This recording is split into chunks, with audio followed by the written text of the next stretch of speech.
A sitting United States Senator traveled to Canada this week, not to threaten, not to apply pressure, and not to deliver a list of demands from Washington about dairy access or alcohol bans or CUSMA preconditions. She came to plead with Canadians not to give up on America. She came to provide, in her own words, counter-programming against the rhetoric coming from her own government. And the tone of every minute of the interview that followed was not the tone of a country that believes it holds the leverage. It was the tone of a country that has realized, too late and with visible discomfort, that it may have pushed its closest partner past a point that is very difficult to come back from. Let's listen to what she said first. Well, look, I mean, it's painful for me to hear that as someone who is a senator from Michigan, grew up coming to Canada every summer. I mean, you guys are our cousins. And part of the reason that I came and I wanted to have those meetings was to provide a bit of counter-programming that there's still plenty of American senior politicians who care deeply about the U.S.-Canada relationship. And certainly, Michigan, we're feeling the strain between the two countries more than I would imagine almost any state in the U.S. Yeah. And you know, we talked about it, and I understand how difficult this relationship has become. I think my point to him, to the Prime Minister, and to other ministers is like this is a tough moment in time, but it's not the last moment in time. And we have long-standing strategic interests that align, and let's not on either side of the border, let the current conflict kind of predict and determine what's going to happen for the next 30 years. There is a future after this president, and we have a lot in common that still matters to both. Again, based on the fact that manufacturing is our biggest sector and then agriculture is our second biggest, I can't think of a state more impacted by tariffs than Michigan. Michigan Senator Alyssa Slotkin sat down with a Canadian broadcaster and said things that American senators simply do not say publicly to foreign audiences. She described Canadians as cousins, not as trading partners, not as neighboring allies, but as family, and acknowledged that hearing Mark Carney say that many of Canada's former strengths based on close ties with America have now become vulnerabilities was, and she used this word, painful. She did not dispute the characterization. She absorbed it and sat with it in a way that communicated genuine distress rather than defensive deflection. She told Canadians directly, there is a future after this president. Read that sentence carefully. A sitting United States senator on Canadian television asked Canada not to judge America by what is happening right now, not to let the current conflict determine the next 30 years, because this is a tough moment in time, but not the last moment in time. Underneath that statement is an admission that cannot be walked back.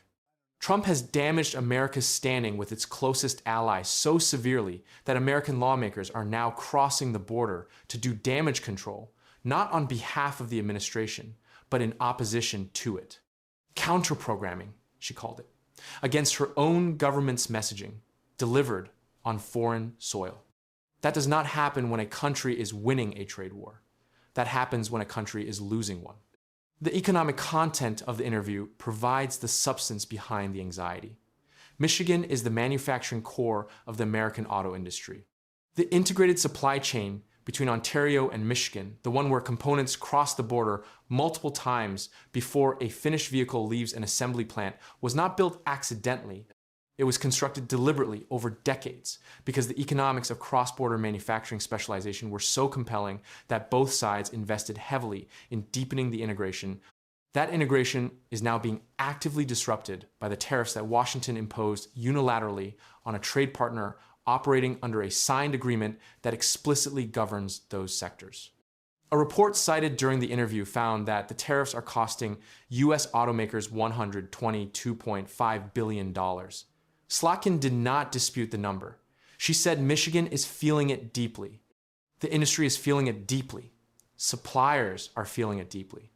All the enormous industrial ecosystem that supports automotive manufacturing, the Tier 1 suppliers, the Tier 2 components manufacturers, the logistics companies, the tooling firms, the engineering services is absorbing costs that were not in any business plan and that exist solely because of a political decision made in Washington.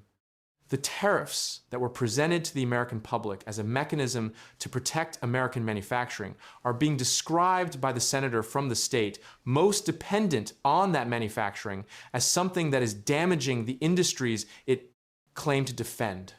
She also acknowledged concern about Canada's decision to allow Chinese vehicles into the market, a reference to the trade arrangement Canada reached with China that Washington has been vocally unhappy about. Her framing of this was telling. She said Americans do not want Chinese vehicles in Canada, and that this is a source of tension.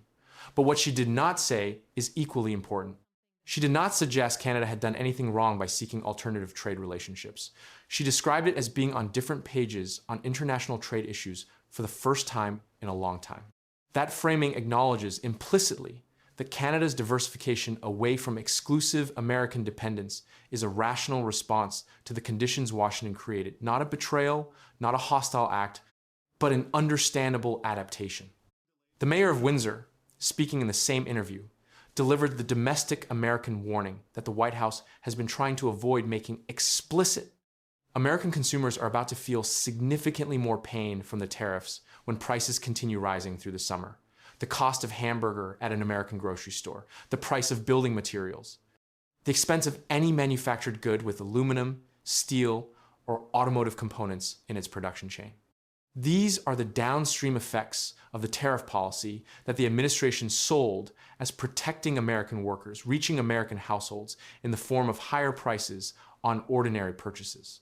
The mayor of Windsor, a Canadian official, told American viewers directly, "Wait until they go to the supermarket and realize what 4 hamburgers cost." That is a Canadian municipal politician more bluntly describing the consequences of American trade policy to American citizens than most American politicians have been willing to do publicly. What the interview revealed psychologically is the distance between the posture Washington projected when the trade war started and the posture American officials are projecting now. The early messaging was aggressive and confident. America holds all the leverage. Canada will fold. The tariffs will produce concessions.